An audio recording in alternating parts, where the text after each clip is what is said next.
যিহেতু ইমান গৰম পৰিছে, বাহিৰৰ পৰা কিনি অনা চৰবত বা জুচ হওক কিমাননো খাব। আজি সেইকাৰণে বনাওঁ ব'লক, দেহক ঠাণ্ডা কৰি ৰখা এবিধ ফল, বেলৰ চৰবত।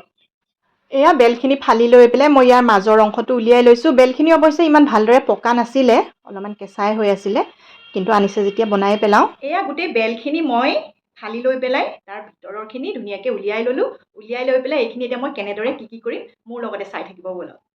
বেলৰ ভিতৰৰ অংশখিনি উলিয়াই পেলোৱাৰ পিছত ইয়াৰ যিখিনি এনেকুৱা সীতা, এইখিনি মই ভালদৰে এনেকৈ চাকনিখনত এনেকৈ কৰি কৰি মানে সীতাটো উলিয়াই পেলাওঁ।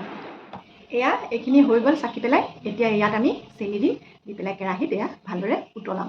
এয়া ডাঙৰ কেৰাহী এখন লৈ এইখিনি মই বেলখিনি ইয়াতে দি দিছোঁ আৰু এইখিনি বেলত মই চেনি প্ৰায় আধা কেজিতকৈ কম 400 গ্ৰামমান দিছোঁ আৰু সোৱাদৰ কাৰণে অকণমান ক'লা নিমখ দিছোঁ। এয়া এনেদৰে উতলাই ইমানটো জোখত মই ৰাখি দিছোঁ।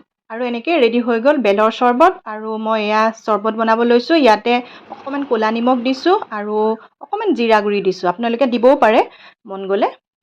এয়া এনেকৈ ৰেডি কৰিছোঁ, যিহেতু ল'ৰা ছোৱালী দুয়োটা পাবহি এতিয়া স্কুলৰ পৰা। এয়া ৰেডি হৈ গ'ল বেলৰ চৰবত। এতিয়া ল'ৰা ছোৱালী দুয়োটা স্কুলৰ পৰা আহিছে আৰু গৰমত আহি সিহঁতে এইটো খাই খুব ভাল পাব।